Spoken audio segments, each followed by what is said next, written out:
പ്രിയപ്പെട്ട വിദ്യാർത്ഥികളെ, welcome back to എജ്യൂബിൾസ് ലേണിംഗ്. കേരളത്തിൽ integrated teachers education program provide ചെയ്യുന്ന പ്രധാനപ്പെട്ട ഒരു സ്ഥാപനമാണ് സെൻട്രൽ യൂണിവേഴ്സിറ്റി ഓഫ് കേരള. കേരളത്തിലുള്ള ഏക സെൻട്രൽ യൂണിവേഴ്സിറ്റി ആയ ഈ ഒരു സ്ഥാപനത്തിൽ 2026-27 വർഷത്തേക്കുള്ള ITP പ്രോഗ്രാമിൻ്റെ അപ്ലിക്കേഷൻ ആരംഭിച്ചിട്ടുണ്ട്. അതിൻ്റെ കൂടുതൽ ഡീറ്റെയിൽസ് ആണ് ഈ ഒരു വീഡിയോയിൽ ഞാൻ നിങ്ങളുമായി പങ്കുവെക്കുന്നത്.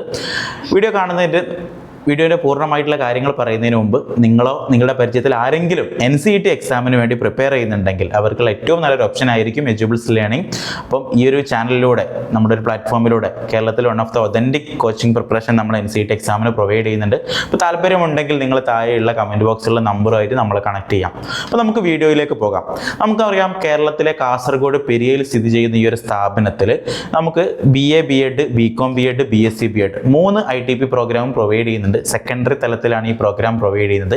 NCET എക്സാമിൻ്റെ സ്കോർ വെച്ചിട്ടാണ് അഡ്മിഷൻ പ്രൊസീജിയർ കാര്യങ്ങളൊക്കെ നടക്കുന്നത്. അപ്പോൾ ഈ വർഷത്തിലേക്കുള്ള വളരെ കുറച്ച് ലേറ്റ് ആയിട്ടാണ് ആപ്ലിക്കേഷൻ ആരംഭിച്ചിട്ടുള്ളത്. അപ്പോൾ ഇന്നാണ് അതിൻ്റെ ആപ്ലിക്കേഷൻ പോർട്ടൽ ഓപ്പൺ ആവുന്നത്. അപ്പോൾ നമുക്കതിൻ്റെ കൂടുതൽ ഡീറ്റെയിൽസുകൾ നോക്കുകയാണെങ്കിൽ ഓൺലൈൻ രജിസ്ട്രേഷൻ ആരംഭിക്കുന്നത് ഇന്നാണ്, അഥവാ 4 ജൂലൈ 4th ജൂലൈനാണ് ആരംഭിക്കുന്നത്. 10ാം തീയതി വരെ നിങ്ങൾക്ക് ആപ്ലിക്കേഷൻ കൊടുക്കാം.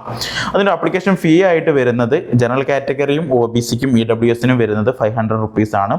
നിങ്ങൾ അതിനുശേഷം ഒരു അഡീഷണൽ പ്രോഗ്രാം, നിങ്ങളിപ്പം BSc B.Edന് അപ്ലൈ ചെയ്ത് ഫിസിക്സും സുവോളജിയും ഉണ്ട്. അപ്പോൾ ഫിസിക്സിന് അപ്ലൈ ചെയ്ത് സുവോളജിക്കും കൂടെ അപ്ലൈ ചെയ്യുകയാണെങ്കിൽ, ഒരു അഡീഷണൽ പ്രോഗ്രാമിന് കൂടെ അപ്ലൈ ചെയ്യുകയാണെങ്കിൽ എക്സ്ട്രാ ഒരു 100 rupees കൂടെ നിങ്ങൾ പേ ചെയ്യണം.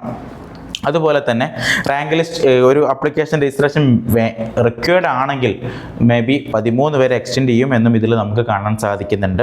അതിനുശേഷം 14-നോ 15-നോ ഒരു പ്രൊവിഷണൽ റാങ്ക് ലിസ്റ്റ് പബ്ലിഷ് ചെയ്യും. അഥവാ യൂണിവേഴ്സിറ്റി എലിജിബിലിറ്റി ക്രൈറ്റീരിയ ഒക്കെ ഫുൾഫിൽ ചെയ്ത എല്ലാ കാൻഡിഡേറ്റ്സിനെയും ഉൾക്കൊള്ളിട്ടുള്ള ഒരു പ്രൊവിഷണൽ ആയിട്ടുള്ള ഒരു റാങ്ക് ലിസ്റ്റാണ് പബ്ലിഷ് ചെയ്യുക. അതായത് അതിലേതെങ്കിലും കുട്ടികൾ പെട്ടിട്ടില്ലെങ്കിൽ അവർക്ക് ഓൺലൈൻ ഗ്രീവൻസ് ഒക്കെ കൊടുക്കാനുള്ള ഇതിന് വേണ്ടിയിട്ടാണ് അങ്ങനെ ഒരു പ്രൊവിഷണൽ റാങ്ക് ലിസ്റ്റ് പബ്ലിഷ് ചെയ്യുന്നത്. അപ്പോൾ അത് പബ്ലിഷ് ചെയ്തിട്ട് കുട്ടികളൊക്കെ ആരെങ്കിലും അതിൽ പെടാത്തുണ്ടെങ്കിൽ, ആപ്ലിക്കേഷൻ കംപ്ലീറ്റ് ചെയ്തിട്ട് റാങ്ക് ലിസ്റ്റിൽ വന്നിട്ടില്ല എന്നുള്ള പ്രശ്നങ്ങളൊക്കെ അറിയിച്ചതിന് ശേഷം ഫൈനലായിട്ടുള്ളൊരു റാങ്ക് ലിസ്റ്റ് 16-ാം തീയതി നിങ്ങൾക്ക് ഗ്രീവൻസ് കൊടുക്കാം. 17-ാം തീയതി ഒരു ഫൈനൽ റാങ്ക് ലിസ്റ്റ് പബ്ലിഷ് ചെയ്യും. അതിനുശേഷം ഈ റാങ്ക് ലിസ്റ്റ് അടിസ്ഥാനമാക്കിയിട്ട് ഫസ്റ്റ് ഫേസ് ഓഫ് പ്രൊഫഷണൽ അഡ്മിഷന് 20 മുതൽ 22-ാം തീയതി വരെ ഈ മാസം തന്നെ അവർ റിക്രൂട്ട് ചെയ്യും. ഇതെങ്ങനെയാണ് വരിക എന്ന് വെച്ചാൽ, റാങ്ക് ലിസ്റ്റ് മൊത്തം പബ്ലിഷ് ചെയ്യും. അപ്പോൾ അതിൽ ഉദാഹരണത്തിന് BSc B.Edന് 50 സീറ്റാണുള്ളെങ്കിൽ അതിലൊരു സീറ്റ് മെട്രിക്സ് ഒക്കെ ഉണ്ടാവും അല്ലേ. ജനറൽ OBC കാറ്റഗറിക്ക് ഇത്ര പെർസെൻറ്റേജ്, അതുപോലെ തന്നെ ജനറൽ കാറ്റഗറിക്ക് ഇത്ര സീറ്റ്, ആ ഒരു ഓർഡറിൽ അവർ റാങ്ക് ലിസ്റ്റിൽ നിന്ന് ഫസ്റ്റ് ഉള്ള ഓരോ വിഭാഗത്തിലുള്ള ഇന്ന സീറ്റാണോ ഉള്ളത് അത്ര ആളുകളെ ഫസ്റ്റ് കണക്ട് ചെയ്യും. മെയിൽ വഴിയോ കോൾ വഴിയോ കണക്ട് ചെയ്യും. അവർക്ക് ഫസ്റ്റ് സെമ്മിൻ്റെ ഫീ, ഇത് ആപ്ലിക്കേഷൻ കൊടുക്കുന്ന സമർത്ഥ പോർട്ടൽ വഴി ആപ്ലിക്കേഷൻ ഫീ അടച്ചുകൊണ്ട് അവർക്ക് സീറ്റ് ഉറപ്പിക്കാൻ പറ്റും. അങ്ങനെ സീറ്റ് ഉറപ്പിച്ച വിദ്യാർത്ഥികളെ ഫസ്റ്റ് ഫേസിൽ അഡ്മിഷൻ എടുക്കും.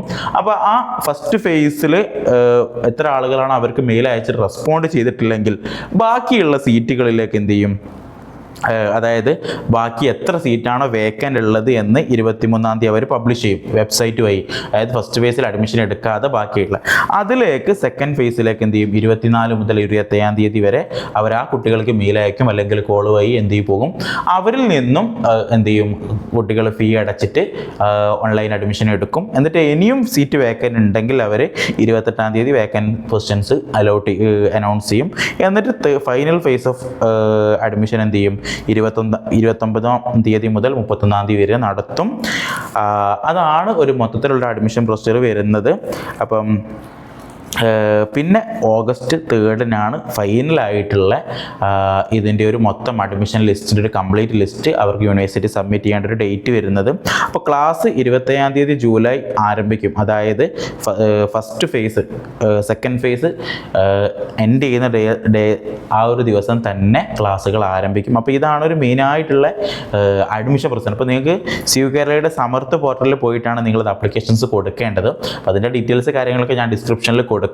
നമ്മൾ CU കേരളയെ കുറിച്ചൊരു ഡീറ്റെയിൽ ആയിട്ട് മറ്റൊരു വീഡിയോ ചെയ്തിട്ടുണ്ട്. ഏതൊക്കെ കോഴ്സുകളാണ് അവിടെ പ്രൊവൈഡ് ചെയ്യുന്നത്, അതുപോലെ തന്നെ ആ കോഴ്സിൻ്റെ ഒക്കെ എലിജിബിലിറ്റി എന്താണ്, ഏതൊക്കെ സബ്ജക്റ്റ് കോമ്പിനേഷൻസ് ആണ് അതിന് വേണ്ടത്, അവിടെ ഹോസ്റ്റൽ സൗകര്യമുണ്ടോ, അതിൻ്റെ ഹോസ്റ്റൽ ഫീസ് എത്ര, ഈ BSc B.Ed ITP പ്രോഗ്രാമിൻ്റെ കംപ്ലീറ്റ് ഫീസ് എത്രയാണ് വരുന്നത്, CU കേരളയെ കുറിച്ചുള്ള ഒരു ഓൾ ഇൻ ഡീറ്റെയിൽസ് നമ്മളൊരു വീഡിയോയിൽ ചെയ്തിട്ടുണ്ട്. അത് നിങ്ങൾ വാച്ച് ചെയ്തിട്ടില്ലെങ്കിൽ ഞാൻ അതിൻ്റെ ഡീറ്റെയിൽസ് കമൻറ്റ് ബോക്സിൽ, ആ ഒരു വീഡിയോയുടെ ലിങ്ക് കമൻറ്റ് ബോക്സിൽ കൊടുക്കാം. അപ്പോൾ നിങ്ങളത് വാച്ച് ചെയ്താൽ CU കേരളയെ കുറിച്ചൊരു നിങ്ങൾക്ക് നിങ്ങൾക്ക് ഓവറോൾ ഔട്ട്ലൈൻ കിട്ടും.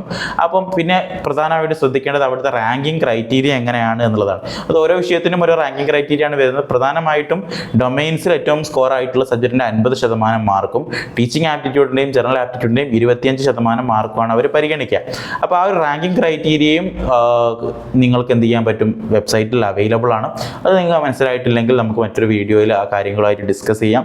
കഴിഞ്ഞ വർഷത്തെ റാങ്ക് ലിസ്റ്റ് നോക്കിയാൽ മനസ്സിലാകും നിങ്ങൾക്ക് ഫസ്റ്റ് വന്ന റാങ്കിനൊക്കെ എത്രയായിരുന്നു സ്കോർ കാര്യങ്ങളൊക്കെ. അപ്പോൾ CUK കുറിച്ചുള്ള മുഴുവൻ വിവരങ്ങൾ അറിയണമെങ്കിൽ താഴെ കമൻറ്റ് ബോക്സിലുള്ള നമ്മുടെ CUK ആയിട്ടുള്ള കംപ്ലീറ്റ് ആയിട്ടുള്ള വീഡിയോ നിങ്ങൾക്ക് വാച്ച് ചെയ്യാം. അപ്പോൾ ഈ വീഡിയോ ഉപകാരപ്പെട്ടെന്ന് വിശ്വസിക്കുന്നു. അപ്പോൾ കേരളത്തിൽ തന്നെ ITP പ്രോഗ്രാം പഠിക്കാൻ താല്പര്യമുള്ള വിദ്യാർത്ഥികളാണെങ്കിൽ CUK നിങ്ങൾക്ക് ഒരു ബെസ്റ്റ് ഓപ്ഷനാണ്. അപ്പോൾ അധികം സമയം കളയാതെ നിങ്ങൾ പെട്ടെന്ന് തന്നെ ആപ്ലിക്കേഷൻ കൊടുക്കുക. നിങ്ങൾ നേരത്തെ നമ്മുടെ വീഡിയോ ഒക്കെ കണ്ട് ഇൻകം സർട്ടിഫിക്കറ്റ് NCL ഒക്കെ തയ്യാറാക്കി വെച്ച ആളുകളായിരിക്കും. അതുകൊണ്ട് ഒട്ടും സമയം കളയണ്ട. ഇന്ന് പോർട്ടൽ ഓപ്പൺ ആയിട്ടുണ്ടെങ്കിൽ നാളെ ആയിട്ട് തന്നെ പെട്ടെന്ന് ആപ്ലിക്കേഷൻസ് കൊടുക്കുക. ഓക്കെ, നിങ്ങളുടെ സംശയങ്ങൾ കാര്യങ്ങളൊക്കെ കമൻറ്റ് ബോക്സിൽ ഡ്രോപ്പ് ചെയ്യുക. ഈ വീഡിയോ ഇവർക്ക് ഉപകാരപ്പെട്ടെന്ന് വിശ്വസിക്കുന്നു.